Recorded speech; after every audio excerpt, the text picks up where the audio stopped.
Xylem SSARRB എല്ലാവർക്കും നമ്മുടെ weekly current affair സെഷനിലേക്ക് സ്വാഗതം. ഇന്ന് നമ്മൾ അടുത്ത വീക്കിന്റെ, അതായത് കഴിഞ്ഞ പ്രാവശ്യത്തെ വീഡിയോന്റെ നെക്സ്റ്റ് വീക്കാണ് നമ്മൾ ഇന്നത്തെ വീഡിയോയിൽ ഡിസ്കസ് ചെയ്യാനായിട്ട് പോകുന്നത്. അപ്പോൾ ഓഗസ്റ്റ് 14 മുതലുള്ള ന്യൂസുകളാണ് ഇന്നത്തെ വീഡിയോയിൽ നമ്മൾ ഡിസ്കസ് ചെയ്യാനായിട്ട് പോകുന്നത്. അപ്പോൾ കറണ്ട് അഫെയർസ് റിലേറ്റഡ് ആയിട്ടുള്ള അപ്ഡേറ്റുകൾക്ക് നിങ്ങൾക്ക് കറണ്ട് അഫെയർസ് വിത്ത് അനു എന്ന് പറയുന്ന എൻ്റെ ടെലിഗ്രാം ഗ്രൂപ്പിൽ ജോയിൻ ചെയ്യാവുന്നതാണ്. ഈ ഗ്രൂപ്പിൽ നിങ്ങൾക്ക് പോൾസ്, ക്വിസ്, നമ്മുടെ യൂട്യൂബ് നോട്ട്സുകൾ എല്ലാം ലഭിക്കുന്നതാണ് കേട്ടോ. അപ്പോൾ നമ്മുടെ first news, Zomato partners with Shah Rukh Khan as a new brand ambassador. അപ്പോൾ സൊമാറ്റോന്റെ ബ്രാൻഡ് അംബാസിഡർ ആയിട്ട് പുതിയ വന്നിട്ടുള്ള ആളാണ് നമ്മുടെ ഷാരൂഖ് ഖാൻ എന്ന് പറയുന്നത്. ശ്രേഷ്ഠ് എന്ന് പറയുന്ന India's first state health regulatory excellence index, Shresth index എന്ന് പറയുന്ന ഇന്ത്യയുടെ ആദ്യത്തെ ഹെൽത്ത് റെഗുലേറ്ററി എക്സലൻസ് ഇൻഡെക്സ് ആണ് ശ്രേഷ്ഠ് എന്ന് പറയുന്നത്. യൂണിയൻ ഹെൽത്ത് മിനിസ്ട്രി ലോഞ്ച് ചെയ്തിട്ടുള്ള ശ്രേഷ്ഠ്, അതായത് state health regulatory excellence index Shresth എന്ന് പറയുന്നത് ഇന്ത്യയുടെ ഡ്രഗ് റെഗുലേറ്ററി സിസ്റ്റം റെഗുലേറ്റ് ചെയ്യുന്ന, അതായത് ഇന്ത്യയിലെ ഡ്രഗ് റെഗുലേറ്ററി സിസ്റ്റം ട്രാൻസ്പെറന്റ് ആക്കുന്നതിനും അതിന്റെ ഡാറ്റ ഇവാലുവേറ്റ് ചെയ്യുന്നതിനുമുള്ള ഇൻഡെക്സ് ആണ് ശ്രേഷ്ഠ് എന്ന് പറയുന്നത്. So it is A virtual gap assessment tool, അതായത് ഇതൊരു വെർച്വൽ ടൂൾ ആണ്. Evaluate, rank and improve state drug regulatory authorities ensuring, അതായത് ഓരോ സ്റ്റേറ്റിലെയും ഡ്രഗ് റെഗുലേറ്ററി അതോറിറ്റികളെ റേറ്റ് ചെയ്യാനുള്ള ഒരു വെർച്വൽ ടൂൾ ആണ് ഈ ശ്രേഷ്ഠ എന്ന് പറയുന്നത്. ഇതുവഴി നമുക്ക് medicine safety, quality and efficiency ഒക്കെ ഉറപ്പാക്കാനായിട്ട് സാധിക്കുന്നുണ്ട്. മിനിസ്ട്രി വരുന്നത് union ministry of health and family welfare ആണ്. Main objective, benchmark state or union territory drug regulatory system. അതുകൂടാതെ തന്നെ ഹ്യൂമൻ റിസോഴ്സസ്, ഇൻഫ്രാസ്ട്രക്ചർ, ഡിജിറ്റൈസേഷൻ, ഇത്തരം കാര്യങ്ങളാണ് ഇതിന്റെ പ്രധാനപ്പെട്ട ഔട്ട്പുട്ട് വരുന്നത് എന്നുള്ള കാര്യം ആലോചിക്കുക. അതുകൂടാതെ തന്നെ ഒരു public trust, medicines and medicine manufacturers, distributors, ഇതിലൊക്കെ ഒരു സ്പെസിഫിക് ട്രസ്റ്റ് മെയിൻറ്റെയിൻ ചെയ്യുക എന്നുള്ളത് കൂടി ഇതിന്റെ ഒരു ലക്ഷ്യമാണ്. നെക്സ്റ്റ്, ഓപ്പറേഷൻ അലേർട്ട് എന്ന് പറയുന്നത് എവിടെ ലോഞ്ച് ചെയ്തിട്ടുള്ളതാണ്? രാജസ്ഥാൻ ബോർഡറിൽ ലോഞ്ച് ചെയ്തിട്ടുള്ളതാണ്. നമ്മുടെ എന്തെന്ന് പറയുന്നത്, ഓപ്പറേഷൻ അലേർട്ട് എന്ന് പറയുന്നത് ഇന്തോ പാക് ബോർഡർ ഇൻ രാജസ്ഥാനിലാണ് ഓപ്പറേഷൻ അലേർട്ട് ലോഞ്ച് ചെയ്തിട്ടുള്ളത് എന്നുള്ള കാര്യം ആലോചിക്കുക. നെക്സ്റ്റ്, 79ാമത് independence day. PM Modi lead 79th independence day celebration from historic red fort. അപ്പൊ ഇപ്രാവശ്യം നമ്മുടേത് എത്രാമത്തെ ഇൻഡിപെൻഡൻസ് ഡേ ആണ് എന്ന് ചോദിച്ചാൽ 79th ഇൻഡിപെൻഡൻസ് ഡേ ആണ്. ഇതിന്റെ തീം വരുന്നത് നയാ ഭാരത് ആണ്. നയാ ഭാരത് ആണ് തീം വരുന്നത് എന്നുള്ള കാര്യം ആലോചിക്കുക. ഇപ്രാവശ്യം ഇത് കോർഡിനേറ്റ് ചെയ്തത് ഇന്ത്യൻ എയർഫോഴ്സ് ആണ്. നമ്മുടെ ഫ്ലൈയിങ് ഓഫീസർ ആയിട്ടുള്ള രഷിക ശർമ്മയാണ് പ്രൈം മിനിസ്റ്ററിന്റെ കൂട്ടത്തിൽ ഫ്ലാഗ് ഹോസ്റ്റിംഗ് ചെയ്തിട്ടുണ്ടായിരുന്നത്. നമ്മളെ കണ്ടതാണ് അല്ലെ, ഒരു ലേഡി ഓഫീസറും കൂടിയും ഫ്ലാഗ് ഹോസ്റ്റിംഗിന് ഉണ്ടായിരുന്നു. അത് രഷിക ശർമ്മയാണ് എന്നുള്ള കാര്യം ആലോചിക്കുക. ഇതില് അതായത് ഇൻവിറ്റേഷൻ കാർഡിൽ ഓപ്പറേഷൻ സിന്ദൂറിന്റെ ലോഗോയും കൂടിയും അറ്റാച്ച് ചെയ്തിട്ടുണ്ടായിരുന്നു എന്നുള്ളത് അടുത്ത ഒരു പ്രത്യേകതയാണ്. നയാ ഭാരത് ആണ് തീം എന്നുള്ള കാര്യം മറക്കാതെ ഓർമ്മിക്കുക. പ്രൈം മിനിസ്റ്റർ മോദി ഒരു 103 മിനിറ്റ് ഇൻഡിപെൻഡൻസ് ഡേ സ്പീച്ച് ആണ് നടത്തിയിട്ടുണ്ടായിരുന്നത് റെഡ് ഫോർട്ടിൽ വെച്ചിട്ട്. ഇതോടുകൂടി ഇന്ദിരാഗാന്ധിയുടെ റെക്കോർഡ്, കോൺസിക്യൂട്ടീവ് ആയിട്ടുള്ള 12 സ്പീച്ച് ഡെലിവർ ചെയ്തതോടുകൂടി ഇന്ദിരാഗാന്ധിയുടെ റെക്കോർഡ് ഇദ്ദേഹം ബ്രേക്ക് ചെയ്ത് കഴിഞ്ഞു എന്നുള്ള കാര്യം ആലോചിക്കുക. ഇനി ജവഹർലാൽ നെഹ്റു ആണ്. 17 തവണയാണ് ജവഹർലാൽ നെഹ്റു എന്ത് ചെയ്തത്, ഇൻഡിപെൻഡൻസ് ഡേ സ്പീച്ച് ഒരു റോയിൽ, അതായത് കോൺസിക്യൂട്ടീവ് ആയിട്ട് 17 സ്പീച്ചുകൾ ജവഹർലാൽ നെഹ്റു നടത്തിയിട്ടുണ്ട്. ഇന്ദിരാഗാന്ധിയുടെ record already PM Narendra Modi break ചെയ്ത് കഴിഞ്ഞു. ഓക്കെ, അദ്ദേഹത്തിന്റെ സ്പീച്ചിൽ ഒഫീഷ്യലായിട്ട് സ്പെഷ്യൽ മെൻഷൻ കൊടുത്തിട്ടുള്ളതായിരുന്നു ഓപ്പറേഷൻ സിന്ദൂർ എന്ന് പറയുന്നത്. ഓക്കെ, അതുകൂടാതെ തന്നെ ഇൻഡസ് വാട്ടർ ട്രീറ്റി, ഇതിനൊക്കെ എന്ത് കൊടുത്തിട്ടുണ്ടായിരുന്നു, സ്പെഷ്യൽ മെൻഷൻസ് കൊടുത്തിട്ടുണ്ടായിരുന്നു. ഓക്കെ, അതുകൂടാതെ തന്നെ സുദർശൻ ചക്ര പ്രോജക്ട് എന്ന് പറയുന്ന ഒരു പ്രോജക്റ്റിനെ പറ്റി എന്ത് ചെയ്തിട്ടുണ്ടായിരുന്നു, നരേന്ദ്രമോദി അനൗൺസ് ചെയ്തിട്ടുണ്ടായിരുന്നു എന്നുള്ള കാര്യം ആലോചിക്കുക. നമ്മുടെ ഡിഫൻസ് സിസ്റ്റത്തിനെ സ്ട്രെങ്തൻ ചെയ്യുന്നതിനായിരുന്നു ഈ ഒരു സുദർശൻ ചക്ര എന്ന് പറയുന്ന മിഷൻ അനൗൺസ് ചെയ്തിട്ടുണ്ടായിരുന്നു എന്നുള്ള കാര്യം ആലോചിക്കാം. നമ്മുടെ എനിമികളേക്കും ത്രെട്ടുകൾക്കും ഒരു ഭീഷണി എന്നുള്ള വണ്ണം നമുക്ക് നമ്മുടെ സെക്യൂരിറ്റി സിസ്റ്റത്തിന്റെ സ്ട്രെങ്തൻ ചെയ്യുന്നതിന് വേണ്ടിയിട്ടാണ് സുദർശൻ ചക്ര എന്ന് പറയുന്നത്. വാട്ട് ഇസ് S-400 അല്ലെങ്കിൽ സുദർശൻ ചക്ര എന്ന് പറയുന്നത്? The S-400 triumph coded SA-21 Gaula by NATO. ഇതൊരു long range multi layered surface to air missile system ആണ്. റഷ്യയുടെ അൽമാസ് ആൻറ്റെ എന്ന് പറയുന്ന ഏജൻസി കൊണ്ടുവന്നിട്ടുള്ള surface to air missile system ആണ്. ഇത് മൾട്ടി ലെയർഡ് ആയിട്ടുള്ള surface to air missile system ആണ് എന്നുള്ള കാര്യം ആലോചിക്കുക. നമ്മുടെ വളരെ വേഗതയേറിയതും പ്രിസൈസുമായിട്ടുള്ള ഡിഫെൻസീവ് പവർ കാണിക്കുന്നതിനാണ് ഈ സുദർശൻ ചക്ര എന്ന് ഇതിന് പേര് കൊടുത്തിരിക്കുന്നത്. Almaz Antey air and space defence corporation റഷ്യയാണ് ഇത് ഡെവലപ്പ് ചെയ്തത് എന്നുള്ള കാര്യം ആലോചിക്കുക. ഓക്കെ, നെക്സ്റ്റ് ഇതിൽ പ്രസിഡന്റ് എന്ത് ചെയ്തിട്ടുണ്ടായിരുന്നു? 127 ഗലൻട്രി അവാർഡുകൾ, 40 ഡിസ്റ്റിംഗ്വിഷ്ഡ് സർവീസ് അവാർഡുകൾ, 290 mention in dispatches on the eve of 79th republic day. President Draupadi Murmu 4 Kirti Chakra, 15 Vir Chakra, 16 Shaurya Chakra, 2 bar to Sena medal, 58 Sena medal, 6 നവോ സേന മെഡൽ, 26 വായു സേന മെഡൽ, 7 സർവോത്തം യുദ്ധ സേവാ മെഡൽ, 9 ഉത്തം യുദ്ധ സേവാ മെഡൽ ആൻഡ് 24 യുദ്ധ സേവാ മെഡൽ. ഇത്രയും മെഡലുകൾ എന്ത് ചെയ്തിട്ടുണ്ടായിരുന്നു? ഗലൻട്രി അവാർഡുകൾ പ്രസിഡന്റ് ദ്രൗപദി മുർമു പ്രഖ്യാപിച്ചിട്ടുണ്ടായിരുന്നു എന്നുള്ള കാര്യം ആലോചിക്കുക. ഇതിൽ കീർത്തി ചക്ര ലഭിച്ചിട്ടുള്ള ആൾക്കാർ ജസ്റ്റ് നോക്കി വെക്കുക കേട്ടോ. ഇത്രയും 4 പേർക്കാണ് കീർത്തി ചക്ര ലഭിച്ചിട്ടുണ്ടായിരുന്നത്. Next, president appoints Manipur governor Ajay Kumar Bhalla as governor of Nagaland. അപ്പൊ മണിപ്പൂർ ഗവർണർ ആയിരുന്ന അജയ് കുമാർ ഭല്ലേനെ നാഗാലാൻഡിന്റെ ഗവർണറാക്കി മാറ്റിയിട്ടുണ്ട് എന്നുള്ള കാര്യം ആലോചിക്കുക. അതായത് നാഗാലാൻഡ് ഗവർണറിന്റെ ഡെത്ത് മരണത്തോട് തുടർന്നാണ് മണിപ്പൂർ ഗവർണർ ആയിരുന്ന അജയ് കുമാർ ഭല്ലേനെ നാഗാലാൻഡിന്റെ അഡീഷണൽ ചാർജ് കൂടിയും കൊടുത്തിരിക്കുന്നത് എന്നുള്ള കാര്യം ആലോചിക്കുക. ആർട്ടിക്കിൾ നമ്പർ 143 ഓരോ സ്റ്റേറ്റിനും ഓരോ ഗവർണർ വേണമെന്നുള്ള കാര്യം പറയുന്നത് എന്നുള്ള കാര്യം കൂടി ജസ്റ്റ് മെൻഷൻ ചെയ്തതാണ്, നോക്കുക. Neeraj Ghaywan's home bound wins top honours at Indian film festival Melbourne. അപ്പൊ മെൽബൺ 2025 നടന്നിട്ടുള്ള ഇന്ത്യൻ ഫിലിം ഫെസ്റ്റിവൽ, അപ്പൊ ഇന്ത്യൻ ഫിലിം ഫെസ്റ്റിവൽ ഓഫ് മെൽബേണില് നീരജ് ഗൈവാന്റെ ഹോം ബൗണ്ട് എന്ന് പറയുന്ന സിനിമ ടോപ്പ് ഹോണർ ലഭിച്ചിട്ടുണ്ട് എന്നുള്ള കാര്യം ആലോചിക്കുക. Indian film festival Melbourne 16th edition, largest Indian film festival, അതായത് ഔട്ട്സൈഡ് ഇന്ത്യ നടക്കുന്ന ലാർജസ്റ്റ് ഇന്ത്യൻ ഫിലിം ഫെസ്റ്റിവൽ ആണ് IFFM എന്ന് പറയുന്നത്. ഇതിന്റെ 16th എഡിഷൻ ആണ്. നീരജ് ഖൈവാന്റെ ഹോം ബൗണ്ട് എന്ന് പറയുന്ന സിനിമയ്ക്ക് ഒരു ബെസ്റ്റ് ഹോണർ ലഭിച്ചിട്ടുണ്ട് എന്നുള്ള കാര്യം ആലോചിക്കാം.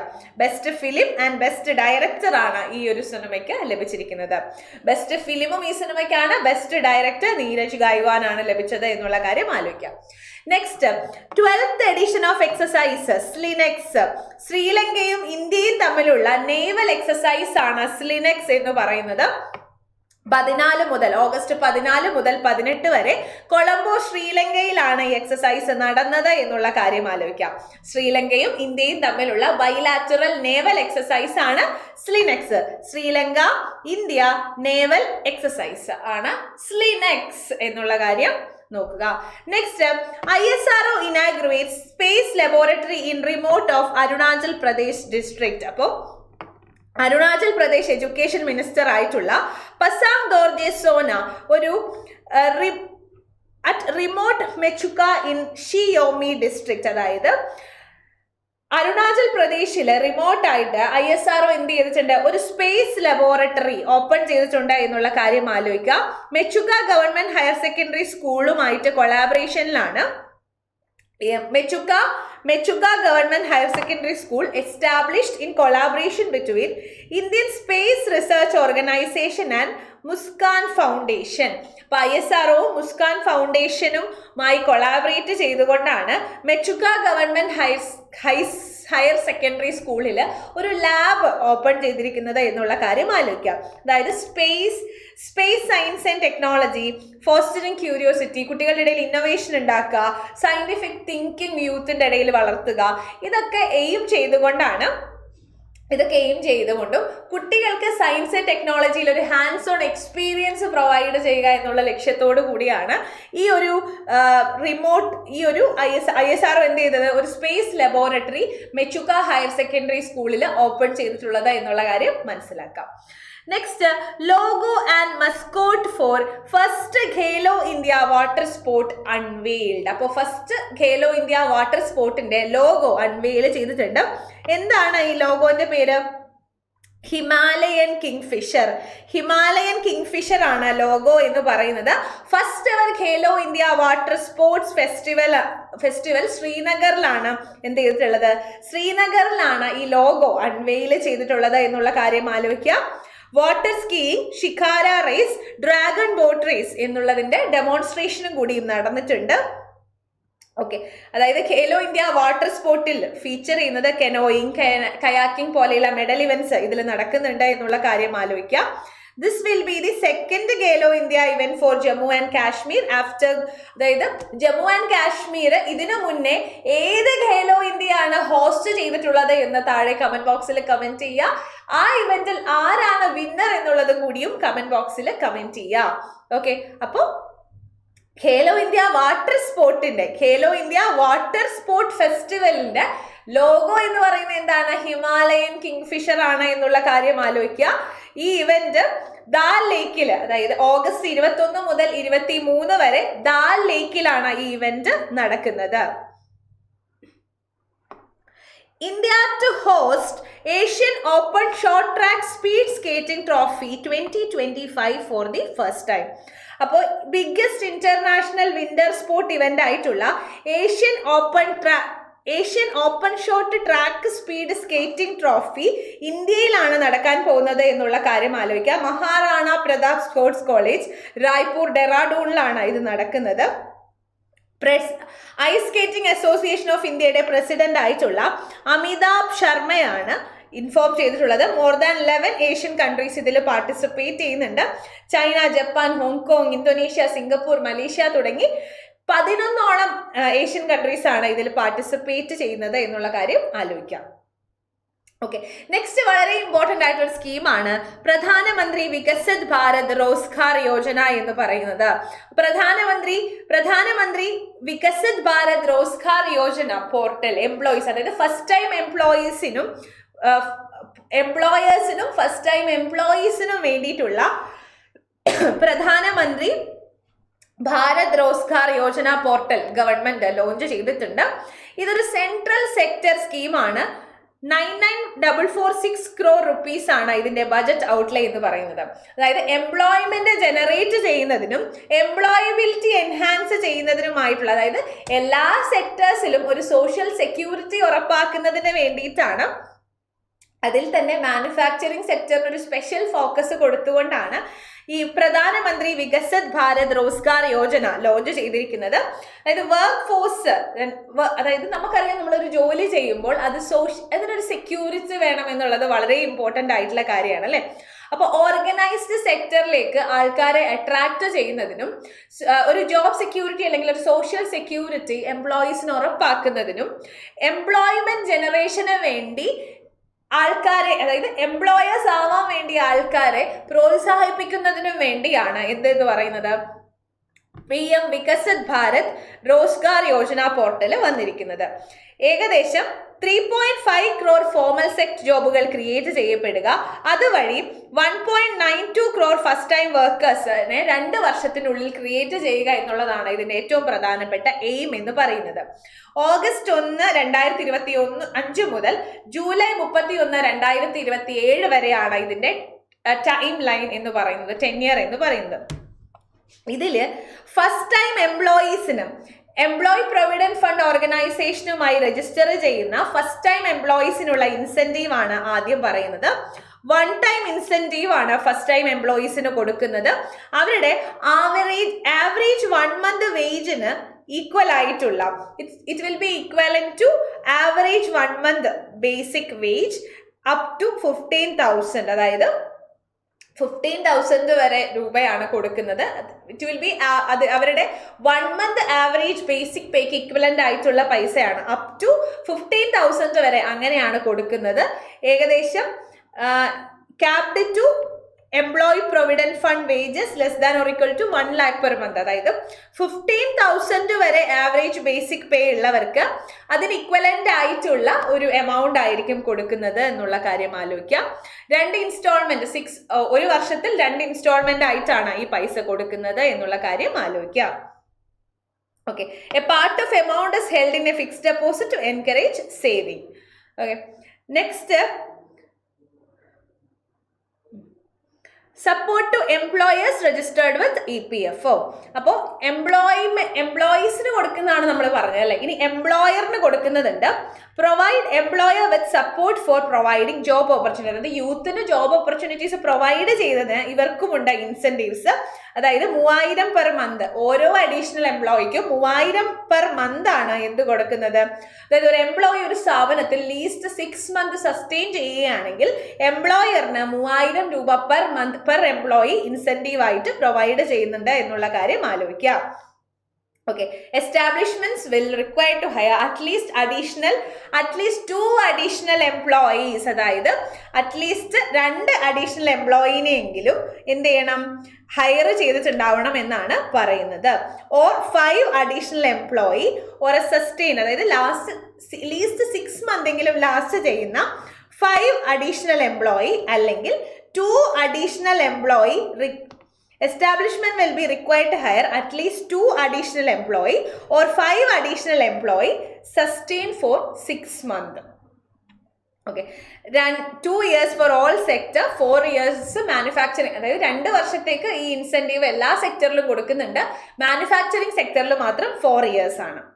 Okay, next Bihar CM Nitish Kumar unveils logo and mascot and trophy for 12th Men's Asia Cup Hockey. അപ്പോൾ രാജ്ഗിർ ഇന്റർനാഷണൽ സ്റ്റേഡിയത്തിലാണ് ഇത് നടക്കുന്നത്. 12th മെൻസ് ഏഷ്യ കപ്പ് ഹോക്കിന്റെ മെസ്കോട്ടിന്റെ പേര് വരുന്നത് ചാന്ദ് എന്നാണ്. അതായത് നാഷണൽ ആനിമൽ ടൈഗറിന്റെ ഒരു ഇൻസ്പിറേഷൻ എടുത്തിട്ടാണ് ഈ ചാന്ദ് വന്നിരിക്കുന്നത്. ഓക്കെ, ബീഹാർ ഫസ്റ്റ് ടൈം ആണ് എന്ത് ചെയ്യുന്നത്, men's Asia cup hockey for the first time ആണ് ബീഹാർ ഹോസ്റ്റ് ചെയ്യുന്നത്. രാജ്ഗിർ ഇന്റർനാഷണൽ സ്റ്റേഡിയത്തിൽ വെച്ചിട്ടാണ് ഈ ഇവന്റ് നടക്കുന്നത് എന്നുള്ള കാര്യം ആലോചിക്കാം. ഓക്കെ, അപ്പൊ 29th ഓഗസ്റ്റിനാണ് ഇവന്റ് സ്റ്റാർട്ട് ചെയ്യുന്നത്. India, China, Japan, Chinese Taipei, Malaysia തുടങ്ങി സൗത്ത് കൊറിയ, ഒമാൻ തുടങ്ങി കുറേ അധികം ടീമുകൾ ഇതിൽ ഫീച്ചർ ചെയ്യുന്നുണ്ട് എന്നുള്ള കാര്യം ആലോചിക്കാം. Manika Vishwakarma from Rajasthan crowned Miss Universe India 2025. Miss Universe India 2025 74th Miss India Universe 2025 നേടിയിരിക്കുന്നത് ആരാണ്? മനിക വിശ്വകർമ്മയാണ് എന്നുള്ള കാര്യം ഓർത്തു വെക്കുക. ഓക്കെ, തായ്ലൻഡിലാണ് മിസ് യൂണിവേഴ്സ് മത്സരം നടന്നിട്ടുണ്ടായിരുന്നത്. മിസ് യൂണിവേഴ്സ് ഇന്ത്യ 2024 റേയ സിംഗയായിരുന്നു. ഇപ്പോഴാരാണ്? മനിക വിശ്വകർമ്മയാണ് എന്നുള്ള കാര്യം ആലോചിക്കുക. 1994 സുഷ്മിത സെൻ മിസ് യൂണിവേഴ്സ് ആയിരുന്നു. Lara Dutta second Indian Miss Universe ആണ് 2000. Harnaaz Sandhu 2021 third crown for India after 2 decades. 2 decadesന് ശേഷമാണ് ഇന്ത്യക്ക് മൂന്നാമതൊരു ക്രൗൺ ലഭിക്കുന്നത്. അത് ലഭിച്ചത് ഹർന സന്ധുവിനായിരുന്നു. ഓക്കെ, ഇതെല്ലാവർക്കും അറിയുന്ന കാര്യമായിരിക്കും. ഓക്കെ, നെക്സ്റ്റ് വരുന്നത് നമ്മുടെ സിൻസിനാറ്റി ഓപ്പൺ 2025 ആണ്. Cincinnati open 2025 woman singles champion ആണ് ഇഗ സ്വീറ്റക് എന്ന് പറയുന്നത്. മെൻ സിംഗിൾസ് ആണ് കാർലോസ് അൽക്കാരസ് എന്നുള്ള കാര്യം ആലോചിക്കാം. അപ്പം വുമൺ സിംഗിൾസ് ആണെങ്കിൽ Iga Swiatek of Poland, men singles ആണെങ്കിൽ കാർലോസ് അൽക്കാരസ് ആണ് വിന്നർ എന്നുള്ള കാര്യം ആലോചിക്കാം. ഇനി ഓപ്പറേഷൻ സിന്ദൂർ എന്തിൽ ആഡ് ചെയ്യാൻ പോവാണ്? NCERT ഒരു മോഡ്യൂൾ ആയിട്ട് ആഡ് ചെയ്യാൻ പോവാണ്. NCERT 2 new modules on Operation Sindoor, a saga of valor of class 3 to 8 and Operation Sindoor, a mission of honor and bravery for class 9 to 12. അങ്ങനെ 2 മോഡ്യൂളുകളാണ് ആഡ് ചെയ്യാനായിട്ട് പോകുന്നത് ഓപ്പറേഷൻ സിന്ദൂറിനെ പറ്റി സ്പെസിഫൈ ചെയ്തുകൊണ്ട്. അപ്പോൾ നമ്മുടെ 3 ഡിഫൻസ് ഫോഴ്സുകൾ, ബോർഡർ സെക്യൂരിറ്റി ഫോഴ്സുകൾ Indian അതായത് പാകിസ്ഥാനിൽ കൊണ്ടുവന്നിട്ടുള്ള, പാകിസ്ഥാനിൽ ചെയ്തിട്ടുള്ള ഒരു മിഷൻ ആയിരുന്നു നമുക്കറിയാം അല്ലെ, ഓപ്പറേഷൻ സിന്ദൂർ എന്ന് പറയുന്നത്. India targeted terrorist and military facilities in Pakistan and Pakistan occupied Kashmir.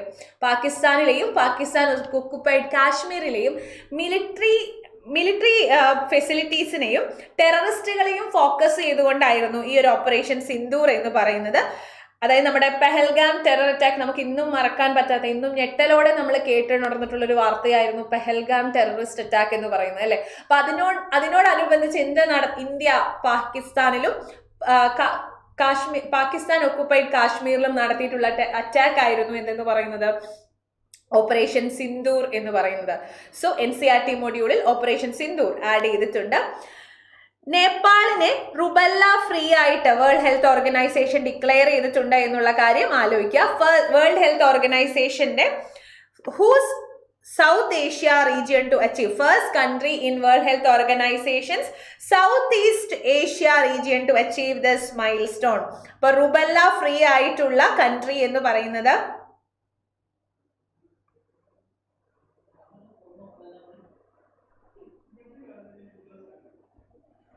So ഈ അടുത്ത് റുബല്ല ഫ്രീ ആയത് ഏതാണെന്ന് ചോദിച്ചാൽ അത് നേപ്പാൾ ആണ്. റുബല്ല ഫ്രീ എന്നുള്ള കാര്യം ആലോചിക്കാം. So world Health Organization declare Nepal free of rubella as A public health problem എന്നുള്ള കാര്യം ആലോചിക്കാം. ഓക്കെ, കഞ്ചൈറ്റസ് വൈറൽ ഡിസീസ് ആണ്, റുബല്ല വൈറസ് പരത്തുന്ന ഒരു കഞ്ചൈറ്റൽ വൈറൽ ഡിസീസസ് ആണ് റുബല്ല എന്ന് പറയുന്നത് എന്നുള്ള കാര്യം ആലോചിക്കാം. It spreads through respiratory droplets, അതായത് നമ്മൾ ഇൻഫെക്റ്റഡ് ആയിട്ടുള്ള പേഴ്സൺ ചുമയ്ക്കുമ്പോഴും കുരയ്ക്കുമ്പോഴും തുമ്മുമ്പോഴും ഒക്കെയുള്ള റെസ്പിറേറ്ററി ഡ്രോപ്ലെറ്റ്സ് വഴിയാണ് ഇത് പകരുന്നത്. Death anniversary of shehnai maestro Bharat Ratna awardee Ustad Bismillah Khan. 21 August 2006 അദ്ദേഹം അന്തരിച്ചത്. ഇദ്ദേഹം 1950 റിപ്പബ്ലിക് ഡേ സെലിബ്രേഷനിൽ ഷെഹനായി പ്ലേ ചെയ്തിട്ടുണ്ടായിരുന്നു എന്നുള്ള കാര്യം ആലോചിക്കാം. കൂടാതെ prestigious Lincoln centre hall in United States of അമേരിക്കയിൽ ഷെഹനായി പ്രസന്റ് ചെയ്യാൻ അല്ലെങ്കിൽ പെർഫോം ചെയ്തിട്ടുള്ള ഫസ്റ്റ് ഇന്ത്യൻ എന്ന് പറയുന്നത് ബിസ്മില്ല ഖാൻ ആണ്. അപ്പൊ Lincoln centre hall in the United States of അമേരിക്കയിൽ പെർഫോം ചെയ്യുന്നതിന് ആദ്യ ഇൻവിറ്റേഷൻ ലഭിച്ചത് ബിസ്മില്ല ഖാൻ ആയിരുന്നു. ഇദ്ദേഹത്തിന് 1961 പത്മശ്രീയും 1980 പത്മഭൂഷണും ലഭിച്ചിട്ടുണ്ട് എന്നുള്ള കാര്യം ആലോചിക്കാം. 2001 അദ്ദേഹത്തിന് ഭാരതരത്നയും ലഭിച്ചിട്ടുണ്ട്. സോ ഈ അവാർഡുകൾ വളരെ വളരെ ഇമ്പോർട്ടന്റ് ആണ്, ഓർത്തു വെക്കുക. ഉസ്താദ് ബിസ്മില്ല ഖാൻ യുവ പുരസ്കാർ സംഗീത നാടക അക്കാദമി ഇനീഷ്യേറ്റ് ചെയ്തിട്ടുണ്ട് എന്നുള്ള കാര്യം ആലോചിക്കാം. Young performing art practitioners up to the age of 40 years in 2006. അപ്പോൾ 40 വയസ്സ് വരെയുള്ള യങ് ആയിട്ടുള്ള പ്രാക്ടീഷണേഴ്സിനാണ് എന്ത് കൊടുക്കുന്നത്, 25,000 രൂപ മതിപ്പുള്ള യുവ പുരസ്കാർ നൽകുന്നത്. Shram Shri Scheme for Returning Migrant Workers. Bengal migrant വർക്കേഴ്സിനെ, വേറെ സ്ഥലങ്ങളിലേക്ക് വർക്കിന് പോയിട്ടുള്ള ആൾക്കാരെ തിരിച്ചു കൊണ്ടുവരുന്നതിന് വേണ്ടി വെസ്റ്റ് ബംഗാൾ ലോഞ്ച് ചെയ്തിട്ടുള്ളതാണ് ശ്രം ശ്രീ റീഹാബിലേഷൻ ഇനീഷ്യേറ്റീവ് എന്ന് പറയുന്നത്. Bengali migrant workers returning to the state after alleged harassment and discrimination. അതായത് വേറെ സ്റ്റേറ്റുകളിൽ ജോലി ചെയ്യുന്ന ആൾക്കാർ ബംഗാളി സംസാരിക്കുമ്പോൾ അവർ നേരിടുന്ന ഡിസ്ക്രിമിനേഷനും, അവരൊരു ചേരുതിരിവ് കാണുക, അവരെ മാറ്റി നിർത്തുക, ഇതെല്ലാം പലതരം ഡിസ്ക്രിമിനേഷൻ നേരിടുന്നത് കൊണ്ട് അവരെ തിരിച്ച് ബംഗാളിലേക്ക് കൊണ്ടുവരുന്നതിന് വേണ്ടിയിട്ടാണ് ശ്രം ശ്രീ എന്ന് പറയുന്ന ഒരു സ്കീം ലോഞ്ച് ചെയ്തിട്ടുള്ളത്. 5,000 രൂപ പെർ മന്ത് ആണ് ഇവർക്ക് പ്രൊവൈഡ് ചെയ്യുന്നത് റിട്ടേൺ ചെയ്യുന്ന വർക്കേഴ്സിന്. പിന്നെ അതുകൂടാതെ തന്നെ അവർക്ക് സെക്വയർ ആയിട്ടുള്ളൊരു ജോലിയും കൂടിയും ബംഗാളിൽ പ്രൊവൈഡ് ചെയ്യുന്നുണ്ട്. സോ ഇത്രയും കാര്യങ്ങളാണ് വളരെ ഇമ്പോർട്ടൻ്റ് ആയിട്ട് നമുക്ക് കഴിഞ്ഞ വീക്കിൽ പഠിക്കാനുണ്ടായിരുന്നത്. അപ്പോൾ എന്തായാലും നമുക്കിനി നെക്സ്റ്റ് വീക്കിലി കറണ്ട് അഫെയർസിൽ കാണാം. അതുകൂടാതെ നിങ്ങൾക്ക് എൻ്റെ ടെലിഗ്രാം ഗ്രൂപ്പിൽ ജോയിൻ ചെയ്യാവുന്നതാണ്. കറണ്ട് അഫെയർസ് വിത്ത് അനു എന്നാണ് അതിൻ്റെ ടെലിഗ്രാം ഗ്രൂപ്പിൻ്റെ പേര്. അപ്പോൾ എല്ലാവർക്കും thank you, bye, see U.